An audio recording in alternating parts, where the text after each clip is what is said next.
You got both on? Okay.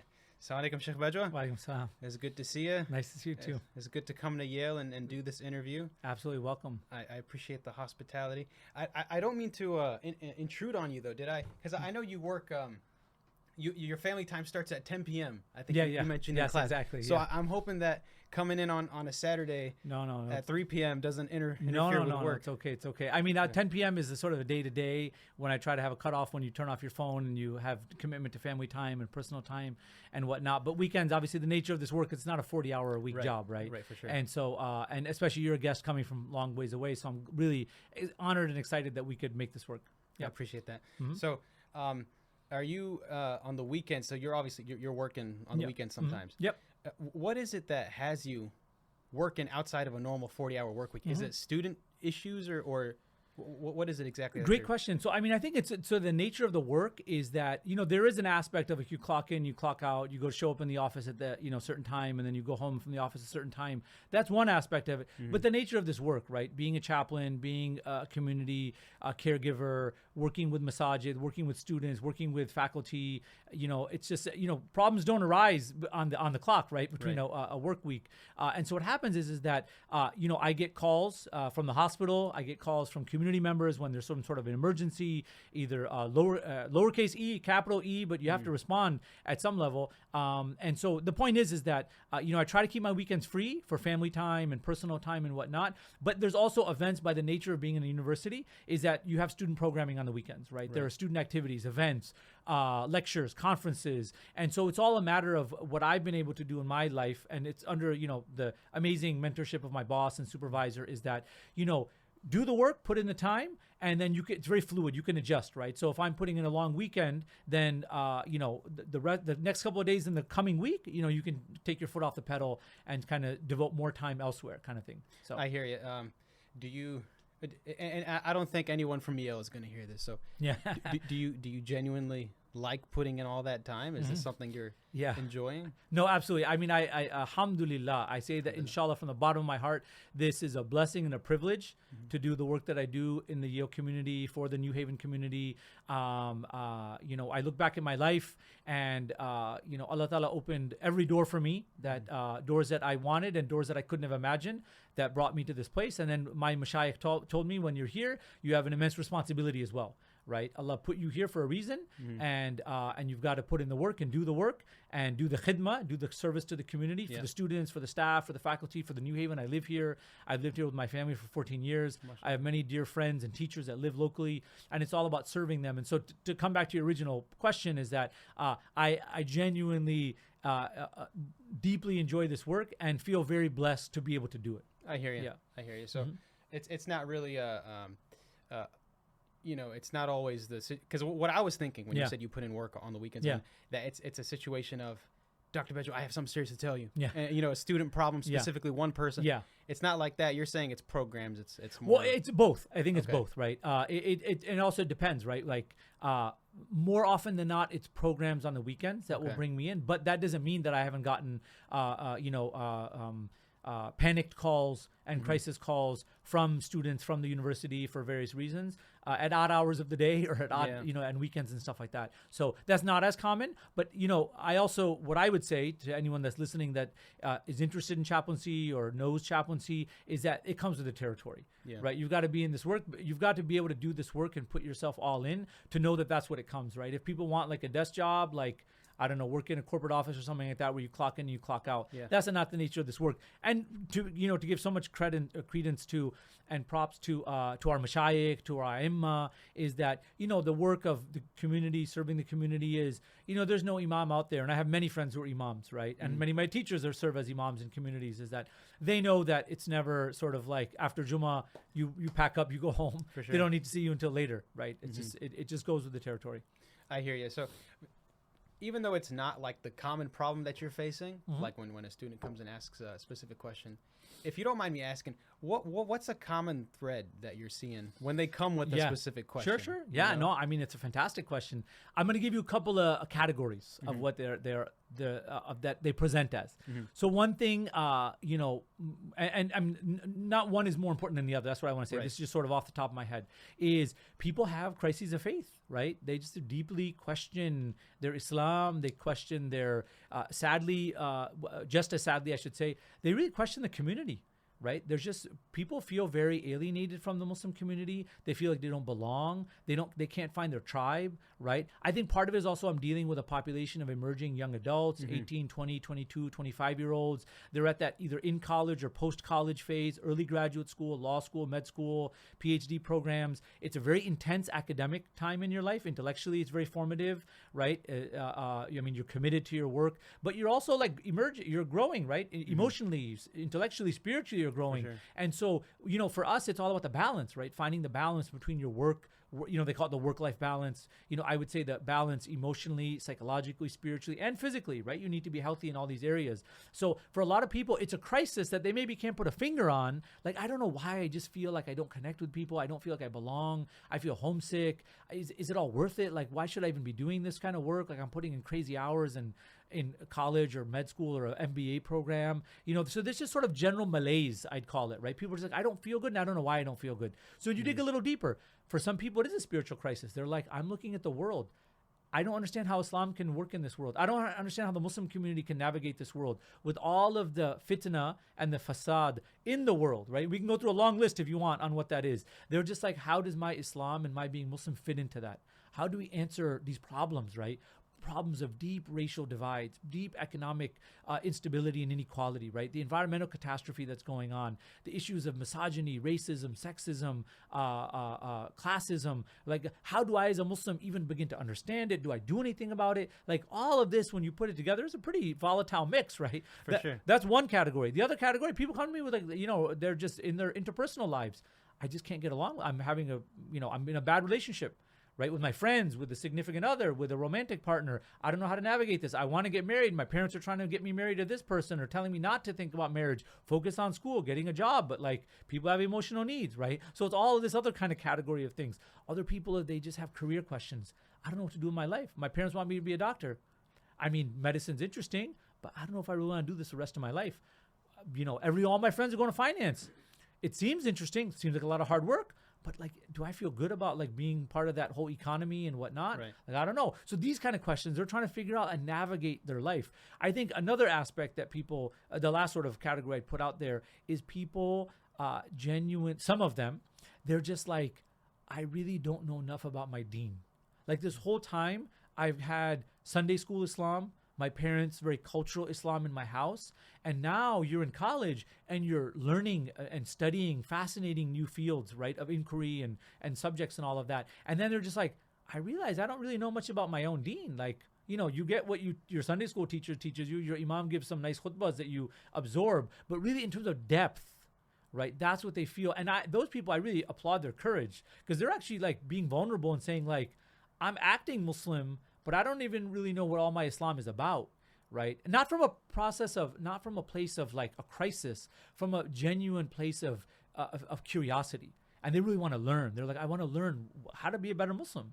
Like, I really care about it. So I see that, and any and all of that kind of stuff. Right. So those are some tough questions. Yeah. Those are some really tough questions. Yeah. So how do you handle that? Like, someone's coming to you with, how does Islam fit in the modern world? How do you, as a chaplain, like, do you have the training to answer a question that tough? Like, because you said you have mashaykh. Yeah. I thought you studied in terms of, I think you have a doctor's degree in philosophy. Or? Not a doctorate. I have I was in a PhD program in Islamic studies, and I shifted to chaplaincy. But I have a master's in Islamic studies and then a graduate training in chaplaincy and pastoral care. Yep. Okay, so you do have the training to answer some really tough questions. Then it's like, how do you approach? Like, someone comes to you with something like that, Yeah, that's heavy. It's heavy. Like, I'm thinking, I don't want to be Muslim anymore. Like, I don't think this is Like I'm at Yale. I'm getting my PhD in microbiology. Yeah. I don't think I agree with this whole concept of God. How do you? Someone comes to you. Yeah. Because he isn't all completely out. Like, yeah. But he's got his foot halfway out. Sure. And he's coming to you to see, should I stay around? Yeah. Should I stick around with this Islam thing, or should I just dip? How do you handle that? I mean, it's a great question. I'm not going to pretend to have the answer, but what I'll tell you, what our training teaches us is that the first thing is we lead with listening, right? So I don't know what's going to walk through my door, but I need to be prepared for whatever walks through my door. And when something like that walks through my door, I sit them down. You want to create a non-judgmental space and environment to be like, look, I'm here to just talk. I'm here to listen actually first.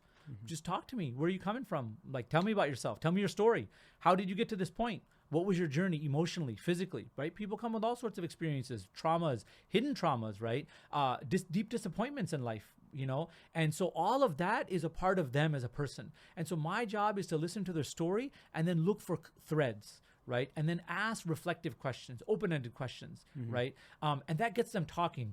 Many of the times, they're not either looking for an answer from me, they're just looking for someone to talk to and someone that's going to listen to them. Because look, we live in a world where everyone else is talking, right, about everything at other people, and not enough people are listening to people, right? That's also part of the kind of the frustration, I think, of the modern world we're living in right now. So some people just, they haven't felt heard. They haven't felt seen, as they say. So a lot of that is seeing them, acknowledging them, hearing their story. Once you get to the next level, and then they have specific questions like, how would you answer this? If we get to that stage, there's some questions I'm qualified to answer. I'm like, oh, let's read this article together, right? We read it together. Like, I will read it with you. We will discuss it. Like, we're, over coffee. Like, let's talk about it. What do you think? What do I think? I'm not going to purport to have the answer, right? We can, in fact, anything, it opens more questions up. But then if there's things that are, clearly there's a lot that's beyond my specialty, right? I'm more of a generalist and not a specialist. Is my job then is the referral system, right? Is that I'll say that I would be dishonest for me to try to even give you an answer to that question. But let's see who we can find that may be able to answer that I can put you in conversation with. So it may be a sheikh, it may be a professor, it may be a scholar, a scientist, or whatever, that can better answer specific questions that are troubling them or they're curious about. But it's really that whole process of welcoming them, being non-judgmental, being, what they call, create a non-anxious presence, right? Because let's be honest, let's be real.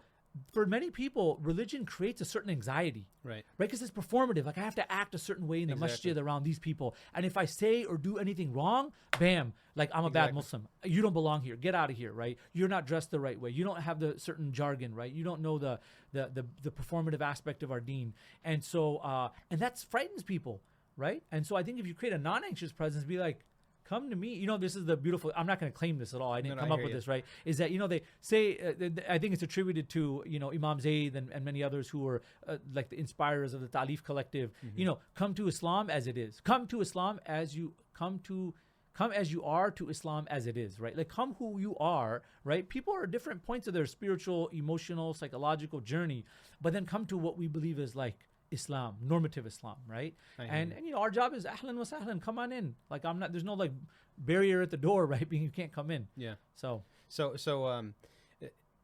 that's like a more, it's a pretty deep question. But what about something that's more specific? Someone's coming to you with a fiqh question. Yeah. Like, for example, something that's common in my age group, that, hey, what's Islam's problem? What's its deal with homosexuals? Why don't you guys just accept them? Sure. And there was actually a study done. This was, I think it was the most conclusive after the Pew study. I think it was the Islamic Society of North Texas, that they found that it was 10 to 20%. The sheikh said 20% because it was a comment, instead of it being an actual question on the poll. Yeah. But he said 10% said, in terms of concerns about their religion, is, why doesn't Islam accept homosexuals? Sure.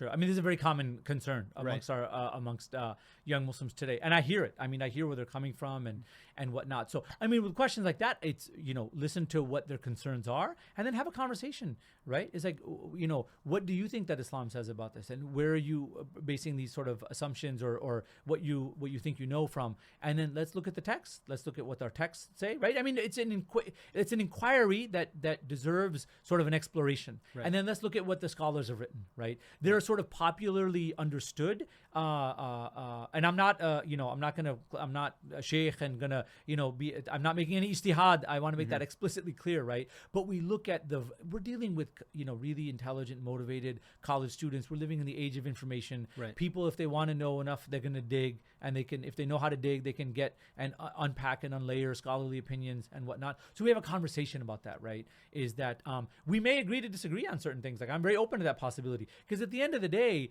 if they're coming to me for a conversation, ahlan wa sahlan. If they want a specific question and they're asking me, what is your opinion? I'll say, my opinion is X based on what I have learned and the scholars that I follow and trust, right? Because really, at the end of the day, it's all based on trust, right? And if they want to accept or trust my, perspective, bismillah. If they choose not to, it's all good, mashallah. I mean, you're welcome, right?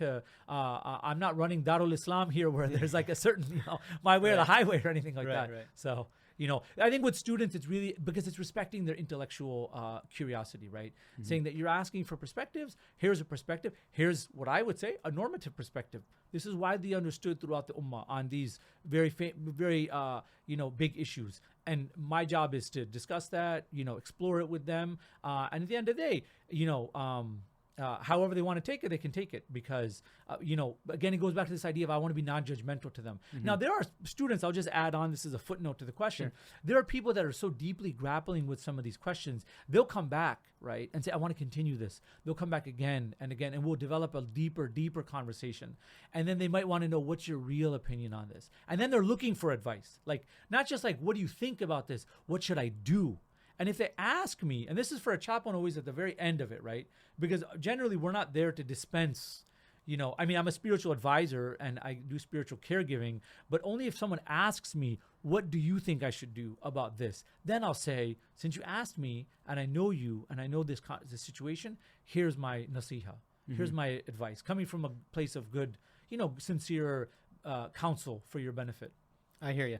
Now, Sheikh, if it's okay, I'm going to hit you with a little bit of a curveball. It's not a gotcha question, but a genuine situation that I'm sure happens often, and it's one that I'd probably come across. Sure. So instead of it being someone that's intellectually curious, that wants to learn, that wants to know why it's that, how about someone that it's in their life? So, for example, I'm in your office. Someone comes to your office, Chaplain Bajwa, I have a serious concern. He steps in, and you say, sure, go ahead. Yeah. And then he says, can I shut the door? And you say, go ahead. So it's something big, right? Yeah. And he says, Chaplain Bajwa, I'm gay. Just point blank. Yeah. I haven't told anybody. I'm in a relationship. My family doesn't know. My friends don't know. And I don't know what to do about it. I'm scared about how they're going to react. What should you as a because this is way out of your bounds, right? This is like, I'm not here for that. I'm just a chaplain. You know what I mean? And it's a situation that maybe even the fiqh itself isn't fully developed. Like maybe there's like, for example, the first time I heard a lecture about LGBTQ was by Sheikh Qadi, and it came out last week. Yeah. It's the first time that someone, because before that it's just haram. Yeah, yeah. Now we're actually getting some understanding about how to, because we're engaging with it. Yeah, because we have coworkers that are like, we have family that are, so now it's actually, let's explain it. So it isn't fully developed on how to live with that. Yeah. And so you're in a situation where you're on the front lines of modern fiqh, right? Yeah. You're on the front lines of what the ijtihad is, rather than the sheikh that's sitting at the masjid. Sure. And I'm not putting them down. I'm just saying that at the masjid, they're probably dealing with, marital issues, zakat, how much zakat do I pay? My 401k and exactly. Stuff. Whereas you get the really tough questions. You're in the hot seat, basically. Yeah. So how do you deal with that kind of guy that walks in? No, it's a great question. I appreciate the honesty, and we've got to like roll up our sleeves and really kind of jump in. So I take that to heart. What I would say, and I've had situations like that that I can share with you. And so, going back to what I just said a little bit earlier, a lot of it is that I want to get to know them and where they're coming from, right? So I'll just, for simplification purposes, right? There's someone that's coming and maybe saying it as in like, it's almost sort of like for lack of a better term, just I'm thinking it's off the top of my head. It's more sort of like, not aggressive, but they're just like, this is who I am. Yeah. I kind of deal with it. Yeah. Right? Like, they're like testing you. They're like, what do you think about me? Exactly. And my whole thing is that it doesn't matter what I think about you. How do you feel about it? Like, I want to know your thoughts. Like, are you have you come and affirmed this yourself? And are you comfortable with this? And if not, like, how can I help you? Like, do you want me to talk through, or just you want a conversation partner? I've also had people that have come, and I've had those scenarios. Yeah. And I've had scenarios where someone has just been like, I can't talk to my imam at home. I can't talk to my community. They're like literally not even from my community. They're like, they know of me. They call me from like states away. Right. And they're like, I got to talk to you about something really, really important. I'm like, yeah. So we had a phone conversation. And then, this young man is crying on the phone. And he said exactly that. But his where he came from was like, I love my deen. I love Islam. I pray, I fast, I read Quran, but like I've struggled with this for a long time. I'm coming to accept the terms that in college I've really kind of like, this is who I am, right? And I don't know what to do about that. You see, it's a very different perspective they're coming from. I think like they're both acknowledging or telling me that they identify as gay, but they're coming from very different places is my point. And so with that, again, I'm going to start with, tell me about yourself. Who are you? I want to get to know you. And then how does this part of your identity, how do you feel that fits in with your Muslim identity? Like, let's explore that together. And, one thing that I will say that I tell everyone is that, like, there's the fiqh. I'm not going to make any ijtihad on this fiqh. There's the normative fiqh that I believe. There's also like opinions out there that scholars, that's the job of the great fuqaha to delve into real deep stuff with this. But what I leave them with is the point that I want to make is that, at the end of the day, that this is one aspect, and we acknowledge that aspect, but our deen is very vast and wide, right? How do you feel about salah? How do you feel about zakah? How do you feel about Quran, about birr al-walidain, honoring and respecting and loving your parents and your elders? How do you feel about taking care of the indigent and the poor and the homeless and the needy and things like that, right? This is the akhlaq of a Muslim, right? Sure. Akhlaq an-nabawiyya, the prophetic character of Sallallahu that we want to. So, I mean, and that to me, that gives a total picture of who that person is as a Muslim, right? If it comes, because I don't want to dodge the question, right? If it comes, and they're saying like, because there is the principle in deen, right? You can't make the halal into the haram, and you can't make the haram into the halal, right? If they want to explore that conversation, then we can have that conversation, and I'll tell them what I think about it. And I say, you asked me, this is what I think about it, but I also want to know the rest of the aspect of what you think about the deen and whatnot. But what I would say is, from my perspective as a chaplain, to kind of come full circle with that is, they're coming to me presumably in a moment of crisis.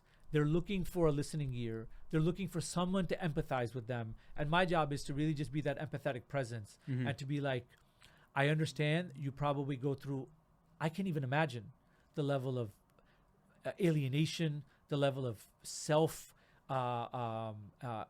induced anxiety that you're going through, right, with your family, with your friends. If you've kept it hidden, if you come out to your community or come out to certain people, your friends, but not your parents or your siblings, like, there's layers and layers of stress with this. And so my job is to say that, like, I want to be this a place of empathy and comfort for you, right? As you either explore that or other aspects of your deen, right? I mean, I've known people who identified as gay in campus communities, and I'm not saying by any stretch there's anything special about me, right? Many of my amazing colleagues across the country that do this work have more experiences than I have on this. They come to Jummah. They want to come to Jummah. They come to the salawat, right? They come to events. And this is an aspect of their identity that they struggle with in their community and in themselves. So it's real. Yeah, I hear you. So I think what I hear you saying is, and you can correct me if I'm wrong, but what you're saying is that you don't want to jump the gun and say this is halal or this is haram, but you really want to, see what their situation is in life, build them up. Yeah. And then let's say they disagree. Like if they completely disagree. Yeah. Well, at least they're still Muslim. Yeah. You know what I mean? Yeah. So I think that's what your approach is. Absolutely. Right? No, I think that's a great summary of it. Yeah. Okay. I hear you. Do you love Allah? Do you love His Rasul Sallallahu Alaihi Wasallam? Do you see the value of prayer? Like the value of the fara'id of our deen, of the arkan of our deen. Yeah. Right. I hear you. So that's just one question that you're probably getting. You know? Yeah. Is there a common question that maybe Muslim women are you're getting? Yeah, from? No, definitely. It's a great. I'm so glad that you mentioned that. I think for a lot of young Muslim women, the issue, if I may, from all the ones that I have that are members of my community, have been members of my community, that I've done, as their chaplain, have had, them in my community, is that really it's such a struggle right now about the issues of the hijab, right? Is that, do I wear it? Do I not wear it? And I'm saying this is someone who can only speak as a male perspective, right? Right. But so I want to acknowledge that. But do I have to wear it? I want to wear it. How do I wear it? Where can I wear it? Sometimes I wear it, sometimes I don't. And on and on and on, right? I'm saying it's so layered and so complex, given also the fact, as if it's already not hard enough, right? Is the palpable levels of Islamophobia that are out there, right? Just for a Muslim woman to walk out her front door wearing the hijab, to be Muslim is already seen as sort of such a dangerous thing, quote unquote, right, in our society. Well, is it that bad here in Connecticut?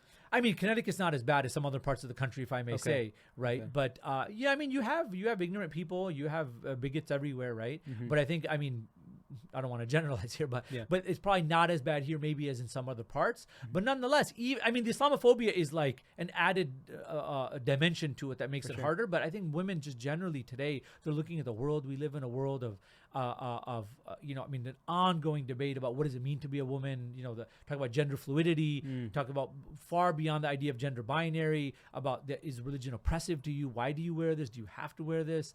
Can't you be a liberated, free-thinking, progressive person and have to be, you know, tied into this? Like, they're questioning these things, right? And I get that. My heart goes out to them because, I mean, we all have our own challenges. Those aren't my challenges per se. And so I want to empathize with them and their challenge. So I think for women, to answer your question, that's probably the number one issue comes out right now. And I'll also say this because I've heard this from so many women, to be very brutally honest with this.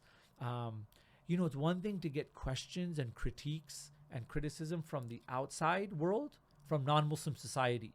Why do you wear that, right? This whole sort of French madness of like, you're more liberated if you take that off, and let us liberate you by ripping it off your head. That's bad enough, right? There are Muslim women that put down other Muslim women, right? For not wearing the hijab or wearing it the wrong way, et cetera, and that just adds this horrible layers of stress and anxiety into women that maybe want to wear the hijab or are struggling with how to wear it, when to wear it, etc. When there's the judgmentalism, is what I'm trying to say, to put my finger on it, that Muslim women say they feel from other women that actually pushes them further away, right? And so it's so frustrating. I think that's probably the big issue, and I would be remiss if I didn't also put this out there, because these are from live, real conversations I have with my community, is, mashallah, we see so many deeply accomplished, deeply, educated, right? And like mutadayyin, like practicing Muslim women who really claim their Muslim identity and their Islam, that look at just the pathetic status, of some Muslim men. They look at the toxic Muslim masculinity that is running rampant now. They're just like, are you kidding me? Like, these are the brothers out there where, you know, we basically have like Muslims doing, I feel even embarrassed like talking about it, but like the attitude that's out there, and these women are like smart, they pray, they fast, they know their deen, they know what they want to do in life, they know the virtues of being like a successful Muslim, right? A confident Muslim. And they look out there and the guys, and they're just like, are you seriously? You know, they shake their head and they come to me. They're like, "Why are the brothers like this?" And I'm like, "We need to have a talk with the brothers. Right? They got to up their game, like in the best of ways." Right. Yeah. I think it's the girls are out getting law degrees and medical degrees now, and they're unparalleled in terms of education and whatnot. And then they're always, looked at to be better than men typically. So and you know, guys are out smoking weed, committing zina. No, exactly. They're out. I mean, you named it. I think that's what a lot of the complaints come on one hand, right? Because then where the rubber meets the road is, they're like, look, I want to be in a relationship. I don't want to be single. I'm looking for a Muslim life partner, right? I'm looking for a guy to marry, to build a life with. And they're like, this is what's kind of going on out there. Exactly. You know what I mean? And then there's the pressure from the family, from the ammus, in the community, the khalas, and like, it's just, I feel for them, right? And then I'm not spilling any state secrets here, right? I know of many cases of Muslim women that are, they love their deen, they practice their deen, they want to do something successful in their lives, etc., and that they can't find a suitable Muslim, man to marry. They end up marrying non-Muslims, right? That's crazy. And I know of several cases just in recent memory here, right? And it's the reality, right? This is what we're facing right now. And the other thing I just want to name it is that with some of the brothers is maybe this is opening up Pandora's box, right? But just some of this, this sort of like alt-right like talk that Muslims have, this like kind of conspiracy theory and this kind of like hyper machismo. Like it's all this toxic, mix of like guys talking a certain way, being misogynistic, kind of the way they talk. They have this like certain persona, and women are like, that's not cool. We don't find that attractive when you like, you talk a certain way and you front and stuff like that. Like maybe it looks cool like on music videos or in TV shows and stuff like that, but in real life, like that's not attractive. And women are just really put off by that. And so then I'm just like, yeah, I agree with you, because I have kids and my kids are going to grow up and try to get married someday too. And, when they come home to me and say, they're frustrated. We're looking for suitable spouses. So it's a big topic. Yeah. I hear you.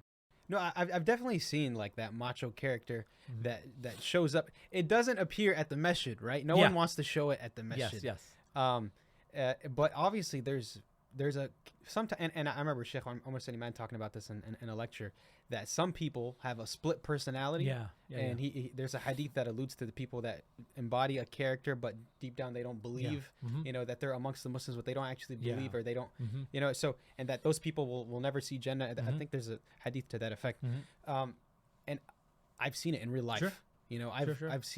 I've hung out with people at the masjid that will use words excessively, like almost unnaturally, like alhamdulillah, mashallah, subhanallah. It's like, dude, you just used that 4 times in a sentence. It doesn't even sound natural the way he's talking. You know what I mean? Exactly. And then as soon as we leave the masjid, this guy pulls out a dime bag of weed, and he's offering it to me as a just as a token of friendship.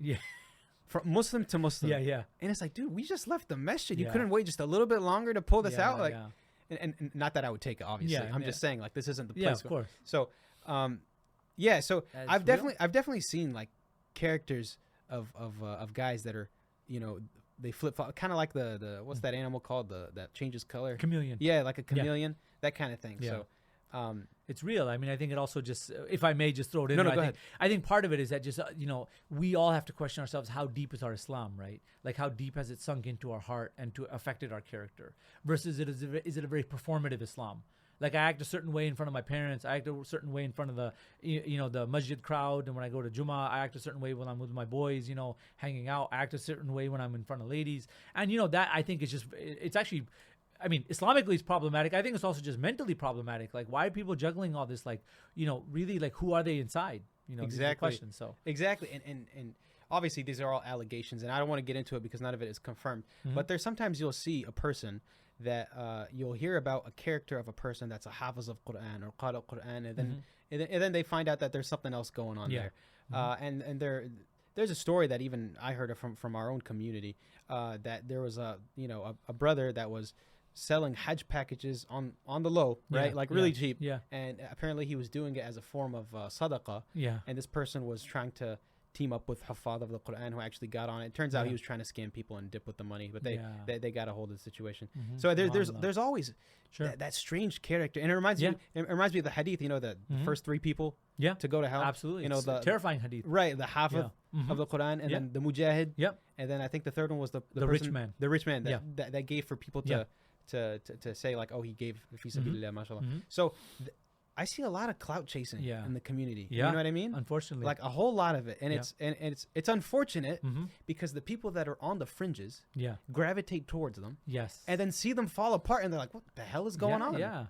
And it becomes it sort of validates their own sad impression about Deen, right? It's like, we told you these people are all crooks. You can't. I mean, I've heard this sadly in communities, right? It's like you can't trust the guy with the biggest beard, na'udhu billah, the person who performs Islam in the loudest way, etc. And then what it does is it pushes them further away from the Deen. Sadly. Yeah, for sure. And I don't think this is anything new, to be honest. This has been happening. It's a human problem forever. It's even happened, like, it was one of the biggest reasons for the Reformation in Christianity, right? Like the fact that they were collecting money to the forgive indulgences. And then that's what basically pissed off Martin Luther, who then went and did the thing. So it's obviously a continuing issue with humanity, and it's interesting to see how people profit from their own Islam, like whether it's not through actual money, but they do it through likes and shares and whatnot, and the clout on social media. That's the currency of the time we live in. Exactly. And then you're sitting and you're just watching both sides, like, what in the world? And then, but to be honest, and it's unfortunate because the clergy are not helping. You know what I mean? I'm not talking about you specifically, obviously. No. But I'm saying generally that there's no training to cater towards the people that are on the fringes. For example, I was sitting at a lecture one time. Actually, it was a khutbah. So obviously, and you're very aware of the fact that there are Muslims that are hardly even Muslim, right? Just to begin with, and they need someone to build them up, not strike them down. Exactly. Right. So, and I'm saying in this khutbah, and first of all, you're looking around the musalla area because it's not my community; it's a different community. And I'm just observing, right? Because I'm new there, and I'm just checking things out. All the guys are basically laying back on the wall with their heads back. Yeah, I've seen that. And then all the older brothers are in the front. Yep. So, and the sheikh, I'm listening to his talk. First of all, he does it. What way they do? They do like one in Arabic, and then one in English, and it's like an opinion that that has to be in Arabic. So they did one in Arabic, and then they did one in English. And the talk was about how he came across a brother that stopped making Salat al-Isha in the masjid. Yeah. Right. Okay. So the bar is pretty high. Yeah. He's upset about someone not making Isha in Jama'ah. Wow. Okay. Yeah. So it's so funny because it's not like he's mad about someone committing zina. Yeah. Gambling. It's something serious. He's like, this brother, subhanAllah, stopped making Isha at the masjid. I go and I ask him why. The brother says, Wallahi, Sheikh, I've been busy with my studies. Subhanallah, you have preferred the dunya over the akhirah? Yeah. And I'm like, Sheikh, what's going on, man? Like, he's talking about that. Yeah. And these guys are all smoking dope. Yeah. And committing zina. Like, you have your priorities wrong. Yeah, no, it's true. And then he goes and he goes further. He talks about a sister that stopped memorizing Quran at the masjid for similar reasons, that she had to cater towards her studies or whatever. And I'm like, man, if only he knew what's happening. If only this man knew what's happening, because and not even just their community, but even in communities that I'm more familiar with, if he knew, like if these shuyukh knew about what the guys and girls are doing, if he just opened his eyes to that reality, he would have a very different outlook on what his khutab should be. Yeah, absolutely. So agreed. Absolutely agreed. I'll give you quick 2 thoughts on that. Yeah, sure. Which is that, I think you hit the nail on the head, right? We're living in a time, it's not that we're living in a time now. I would say maybe it seems like that particularly acutely now, but, part of the responsibility of being the wa'id, right? Giving the wa'ad and getting the khutbahs is that, you have to speak to the people in their language, speak at the level that they can comprehend. You have to speak to issues that, are relevant to their day-to-day lives, right? And then we also have triage. You have to triage the community, like really, it's not that these are not important, but in terms of the order of importance, of the acuteness of the problem, right? This is what doctors do, right? You're in an ER. You're like, I got to pick A, B, and C. Like, what do I deal with first? And then, what can kind of be dealt with later? And I think people that are on the front lines, if they're competent and they know what they're doing, they're just like, you learn this. You're just like, what do we need to focus on, really, to serve people breathing, right? Keep them surviving, their Islam intact. That's one thing. And I think the other thing is, I can speak from my experience as a chaplain, to a community here. Really, this idea of, right, this is we turn to in the beautiful hadith of the Nabi Sallallahu Alaihi Wasallam is that every one of you is a shepherd and all of you are responsible for your flock, right? It's really this, and my mashayikh would say this, is that it's not a coincidence that all of the anbiya were shepherds. Dealing with, flocks that like running around in all sorts of directions, it teaches you sabr, teaches you patience, teaches you empathy to care for the weak and there's the ones that run ahead and there's those that are lagging behind, right? Sure, yeah. You have to look out for everyone in your community, in the flock, right? You've got to tell the ones that are going ahead to kind of keep pace, and the ones that are lagging behind, you got to bring them up, and make sure they're safe, right, from predators, and keep a vigil on, what kind of dangers out there. To me, that's so much of the work of deen that needs to be done, right? Especially in our time and place right now. And I think chaplains are really suited to that kind of work. Is that, how do we keep and make sure our flock is healthy and safe, right? So yeah, a couple quick thoughts on that, but yes, we are, and then sadly, we scratch our heads and we're like, why do people not engage with our community? Why do they not come to the masjid? Why do they not come to the community? Why are people sort of like straying, right? The data, the numbers is really depressing and astounding, right? Oh, yeah. The level of masjid attendance is so low, right? By Judge and Pew and many others, ISPU have done these studies on how many people come to Jummah. This is a fraction of the community, meaning that there's so many other people out there that are Muslim that are not coming to our houses of worship. So 100%. Yeah, how do we reach them, right? It's like, you've got to go to where the people are. right, in as a halal way as possible, and then connect with them, and be as welcoming to them as possible, and make them, like you said, build them up, don't tear them down. Yeah. Right. Yeah. And is there, and this is just a question that I had on my mind, is there a general disposition that is negative towards religiosity when you're in a very intellectual setting like Yale?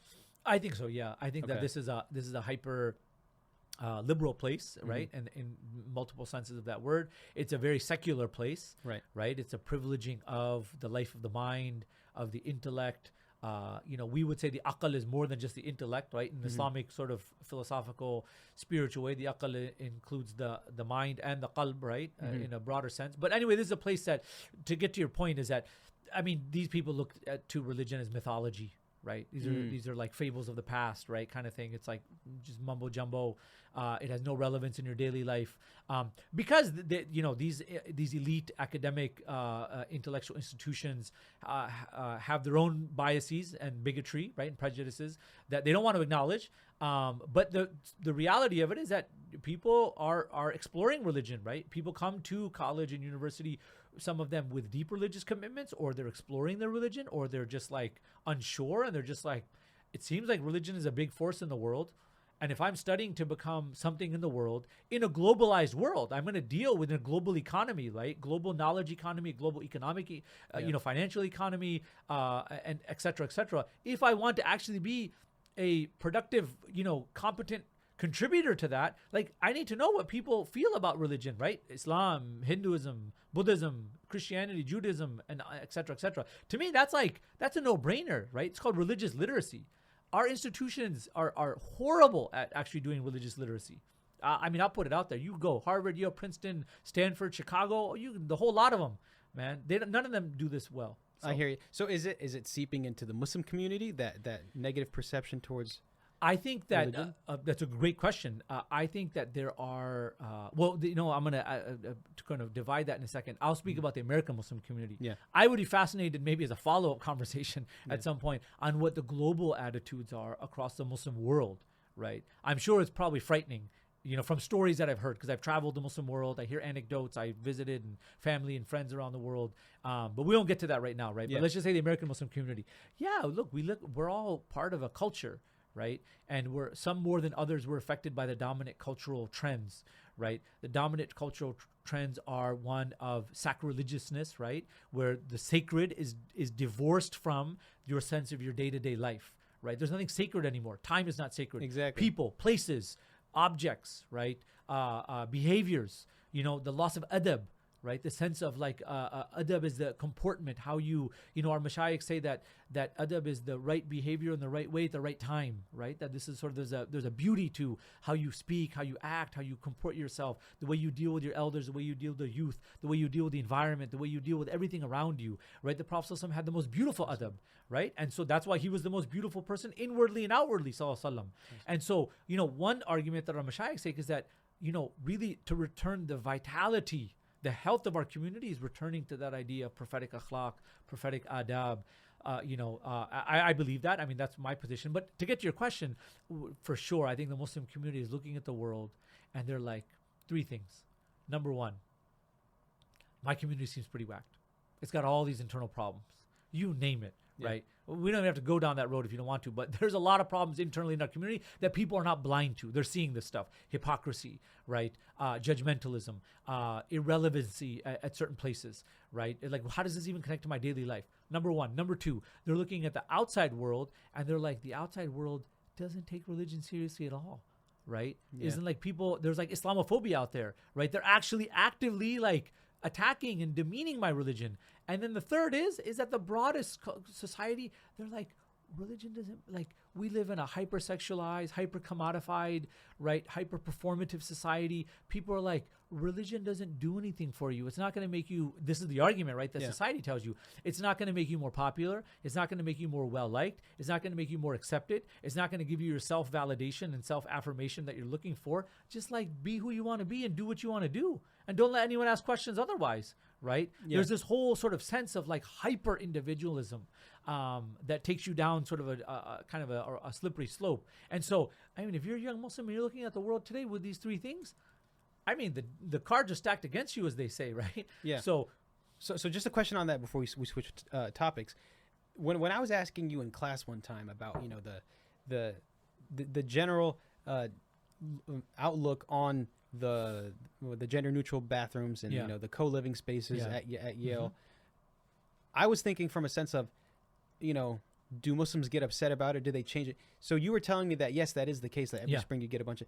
Do you think it's mostly the parents that are upset? Like, are are the children upset along with them? Yeah. Or are they like, no, I don't really care. Like, this is... That's a great question. I think, and I'm glad that you remember that question. I appreciate you bringing it up. I think that parents, obviously, I've gotten angry phone calls and, disgruntled phone calls from parents. But to the credit of our student community is the students are the ones that themselves feel very deeply violated. Mm-hmm. They're like, it's disproportionately more women than men, I understand, but we do have men that have complained as well, right? Mm-hmm. But let's just take the issue from a woman's perspective. Women said whether or not they wear hijab, I want to say I've seen equally both ways, right? As a Muslim woman, they're mashallah, they've grown up with a Muslim sense of haya, a sense of modesty and what boundaries are, right? Private space versus public space, right? That they're just like, it is inconceivable for me to be sharing a bathroom, right, with men and women and beyond, right? Like the intimacy of a bathroom, right? Of like what, of a private space with strangers, even if they're not strangers, right? With ghair mahrams for that matter, right? To be showering there, to be, to be using the bathroom, etc. They find it deeply, not even beyond uncomfortable. It's just really kind of, it's gross, right, for them. Right. And so to their credit, mashallah, the people that complain, it's the students themselves that are just like, I don't want to live like this. I will talk about all the super wokeness you want in class and, all of the theory of this and the theory of that. But where the rubber meets the road is how I live my life. Exactly. Right? Is that there are certain red lines, right, that they don't want to cross. So they did try fighting it. Yeah. What was the result? The result is that, the university and I will talk about Yale, but we can go beyond Yale. This is sort of the modern liberal university is definitely moving in this direction, some faster than others, is that this is not going away. You got to deal with it. Like, we are moving into the realm of beyond gender binaries, gender boundaries, and things like that, and that we want mixed spaces like this, and that eventually this should be the norm. There's a normalizing of it. Mm-hmm. And so they, if they're polite and want to be somewhat, religiously literate, they'll say that we understand your concerns, and we understand that maybe in your religious community you have different standards of modesty and behavior around these things, but we believe that there's values that trump those values, right, of inclusivity, and it's all done under the name of inclusivity. Right. And I'm Punjabi, and we say yar, like, when you get in, when they throw down that card, I mean, that's a whole different ball game then, right? That's a losing battle, right? Because they've already stacked the game in a certain way that you're always going to lose. The house always wins, as they say, right? Yeah. And so they basically they said no. Yeah. And since that happened, and this has been around a while, right? This has been on for several years. I mean, I've been here 14 years, and I don't even remember when it started, but it's been around a while. Okay, so since it's been around, has there been a decrease in Muslim enrollment at Yale? Everybody's cool with it, or has it? Like, what do you think? It's a good question. I mean, I'm happy to go into the weeds on this one, and I can keep talking. You know me, right? Yeah. Is that what the Muslim enrollment has gone up? MashaAllah. Okay. Like across the university. But here's the thing. Honestly, my assessment on this is this. And I love my community. I respect my community. These are my people, right? But if I'm saying there's anyone listening out there that's going to apply to Yale or apply to a similar type of university, I always tell you, buyer beware. Buyer beware. Before you send your children or before you go off to college yourself, do your homework, figure out what the actual college living experience residentially is like. Because I understand it. These places are businesses. They want to sell you a product.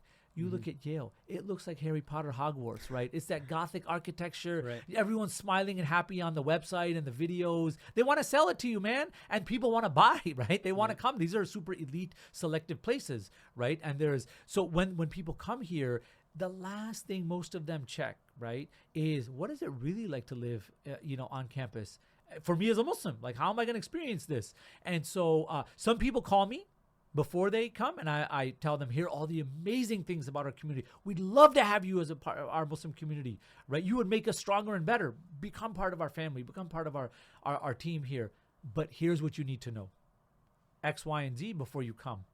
I'm not saying I don't want you to come, But I would be unethical and would be remiss if I didn't tell you this, right? You got to go in eyes wide open. I think the problem is, to get to your question, too many people at Yale and other places, when they parents send their kids there, or when students go there themselves, they are not asking these questions, or it's there's other competing interests. It's the excitement of like, no, I want to go there, I want to study there, I'm going to go and do X, Y, and Z when I'm there. That it doesn't feel real. But when you get there and you're like, first day in, you open the door, you walk into your dorm room and you look around the hallway and you're like, this is what it's going to be like, right? That's when it really kind of hits you. And so my message, my job is literally to advocate for them. I fight the good fight for them as best as we can, and I want to be as a Muslim, as fair as possible. We have people who are genuinely sympathetic to the concerns of our community that say like, look, we feel really bad for you in this situation, and we wish that we could help, and we'll do the best that we can. And sometimes, right, and this is unique to Yale's lottery system, sometimes women can get all women's bathroom floors, sometimes they don't, right, etc. Oh, okay. I thought it was a requirement. No, it's not a requirement, but and I apologize if I misspoke there, is that it's a gamble. Okay. You could, but you might not. And chances are you might not get sort of the housing bathroom assignment the way you want. Right. But you know what?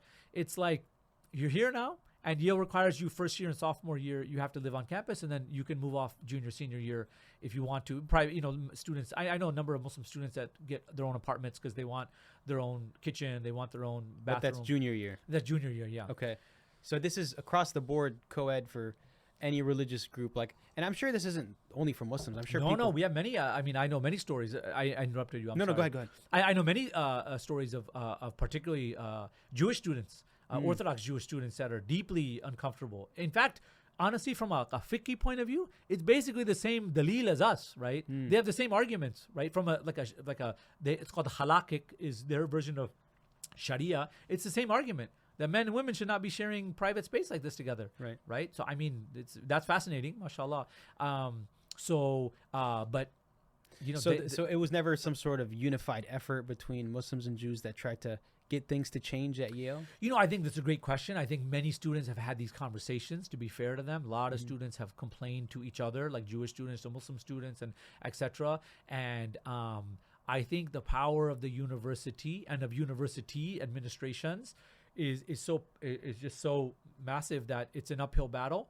I wish administrators did better, and if there's any administrators listening to this call, do better. Become more religiously literate, have an honest conversation with us, and listen to where Muslim concerns are, and be more welcoming and inclusive to Muslim concerns. Exactly. Right? And if you're not, then we know where you're coming from. I got you. So, is there anything else that, besides the co-ed living? Yeah. Is there anything else that is a typical concern for Muslims that enroll at Yale? Or not just Yale, but Ivy League in general? Yeah, I think it goes back to a little earlier, the conversation that we went to. In many ways, I want to be positive as well, right? Yeah. These are places that really champion education and broadening your intellectual landscape. And so, just the amount of classes that they offer, right, on a variety of subjects. And so, people that Islamic studies of the Muslim world, generally they're great, right? They're they talk about Islamophobia, homophobia, misogyny, anti-Semitism. They talk about these problems, right? Mm-hmm. And they structurally, how do they operate, and they deconstruct them. That's fantastic. And I think as Muslims, it's really great that we have exposure to take these classes and you learn more, right? It's one thing to experience it. I live in a world where I feel like the world is against me. I just can't explain why, but I feel like it is. And then you actually get the tools and the data to be like, here's how structurally racist and oppressive the system is, and all of that, right? Yeah. That's what these universities do. So I want to be fair to that, to say that that's what Muslim students can expect when they go to these places. I think the challenge, just by and large, there's so many open-minded students, right? And college, they're generally curious. My students can tell you better than I can the conversations they've had with people. You're the first Muslim I've ever met. You're the first Muslim I've ever classed with. Or that was on the basketball team, in intramurals, and I got to know more about your faith and your people and that kind of stuff. Those are invaluable, right? Those experiences, that human interaction. Having said that, there is also just an understanding that there is still, a lack of knowledge about Islam. Yeah. And about, I would say, either ambivalence, mildly, or antipathy, in a worst case scenario, towards religion. That's, I think, the big issue that comes up, is that people are just like at these hyper liberal, quote unquote elite, not even elite, I mean in college in general, right? It's like, what the average college like kind of environment is for student life. Yeah. The last thing these people are thinking about when they're getting drunk and partying and doing any number of other things is like what your religious, moral, ethical views on life and, your compass are and stuff like that. Yeah. They're just like, we're 18 and we want to live a certain life. I hear you. Yeah. And the reason why I was asking is because I really want to understand if there are other issues that Muslims, like Muslims that live in mostly liberal areas in America, if they're facing as big issues as the ones that are living in, predominantly Southern conservative areas. Because in the South, if they hate you, they'll say it to your face. Yeah, you know what I mean? Yeah, that's and true. They'll set your meshit on fire. Yeah, they'll just and they did that in Tampa. They said it was Masjid Omar that they set on fire, and then the Islamic Center of Tacoma in Washington, and then just recently in Tennessee, right outside of Memphis, the city council blocked the establishment of a masjid. They kept making excuses about water supply, about it's close to this or whatever. So down there, they hate you and they'll say it to your face. And I'm not saying this to basically tell people that, Muslims are victim. We really are under attack, though. Yeah, like, we really are. Like in most places across the world, like in India, everyone knows what's happening in India. The rise of these fascist right movements that India is a great example. Exactly, and in France there was 3 masajid that were targeted recently. They just outlawed domes in China, aside from everything they're doing to the Uyghur Muslims. So we are literally under attack. There are some safe places, obviously, and they are predominantly liberal in America, but there are other issues that Muslims in liberal environments are facing, and that's kind of what I wanted to see what they were with you. Yeah, it's a fantastic question. I mean, so much to unpack there. I mean, I think maybe just generally it's the delegitimization or the invalidity of religion in general. Right. I mean, if one could say that's a challenge that Muslims face, is that you're always having to sort of fight for your right to exist. Right. Yeah. Differently than like these other sort of extreme examples you've set down there. They're like you said, they're just like, we don't believe you belong here, man. Like, get out of here. Right. Right. Here they'll be like, no, you belong here. You can be here. But just like that Islam thing, like keep it kind of within this little box. Right. Like fit it in this box, but don't color outside the lines because, like, and in fact, I mean, this is a whole other can of worms right here. Like the left likes to use Muslims when it's convenient for them, right? As an identity category, right? As a cultural group. But the minute you bring up things that don't fit in their sort of narrative of why they like you for their identity politics and cultural politics, then it's also like, whoa, I thought we were like all cool, coalition, friends, blah, blah, blah. And like, well, like we agree on certain things, but we kind of disagree on maybe 1 or 2 other things as well. And I want to have a mature, intelligent conversation about that. But then they'll be like, no, like all of a sudden you're, et cetera. There's a whole other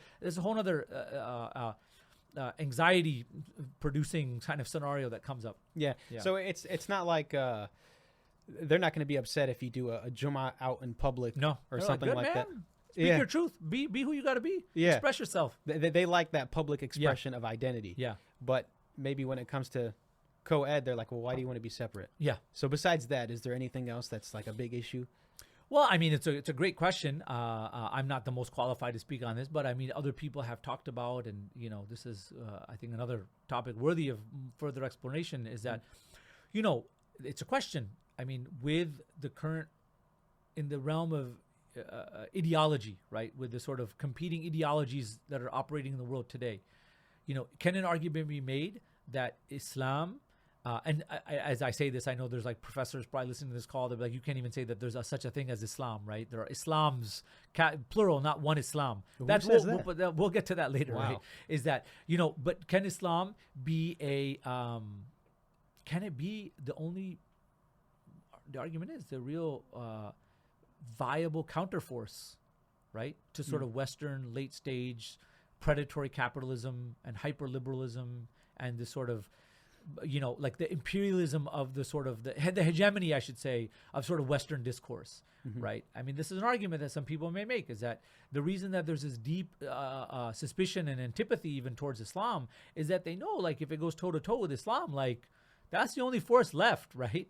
Now, I have dear friends of mine in my life that'll just be like, no way, man. What are you talking about, right? Because they look at it from like a sort of an Islamo-Marxist point of view, is that Islam meets forces with Marxism, and this sort of leftist critique. That's what's going to take down this sort of capitalist, hypocritical, democratic, hegemony of the world. Can we talk about that? The Islamo-Marxist, what is that? I've never heard of this. No, that's a whole other. We got to do that in like a separate episode, man. There's like some sort of unity between Islamism and Marxism? Well, I mean, I'm not the most qualified by any stretch of the imagination to talk about this, but there's an argument to make, or there's an interesting conversation to be had, right? That like really when you look at the values and the ethical arguments that Islam has made and Muslims can make about critiques, right, of power, critiques of wealth, of capital, and the inequalities in society, and all these things are interconnected. I believe that, right? Like race, class,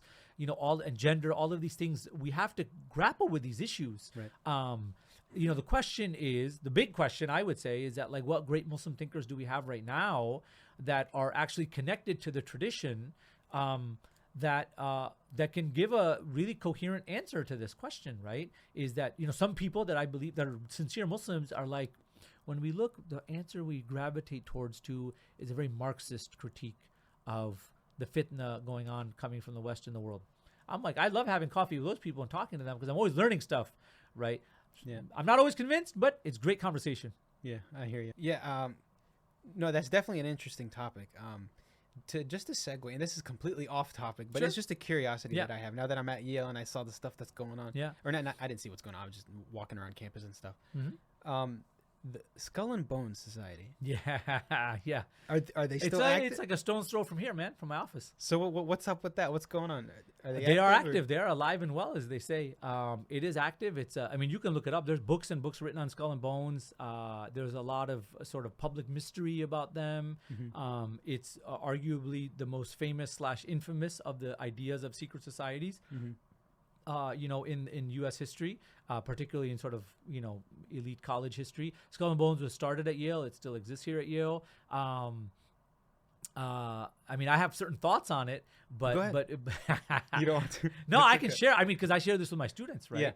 Yeah. I am deeply suspicious of this whole idea of the secret society. They are inherently exclusive and exclusivistic, and that there's this whole sort of like mania that goes into, right? Like you get tapped at certain secret senior societies. You get tapped at the end of your junior year. They only take, I think, something like 16 people. Like hundreds of people want to get in, but you've really got to be the one that they want. And they have this whole sort of, I'm using this term loosely here, algorithm, like who they pick, why they want. It's based on your identity and race, class, gender, sexuality, religion, blah, blah, like who fits in the mix, all of that kind of stuff. They always want Muslims now. And there's always Muslims that are dying to get into it. This is, Habibi, it's all about access to power. Wow. It's all about proximity to power. They have power. Yeah, like I said, Allahu Alam, God only knows what the real history of it is I know people in Skulls. I know some of my own students that are in Skulls. I'll get to that in a second. But like it's not a hidden fact that, very powerful people in American politics and the military establishment and the intelligence establishment have been a member of these secret societies, CIA people, Pentagon people, highest levels of government, right, have been members of these secret societies. It's about access to power, access to wealthy people, et cetera, right? It's all about the network that they give you access to. Muslims every year want to be this. And I have had people that have sat in this office and have asked me, what do you think? And then I'll say, well, here's the pros, here's the cons. And then some of them have had mashallah, you got to give them credit. They'll be like, what do you think? Like, what do you really think? Should I do this? And I said, since you asked me, should you do it? The answer is no.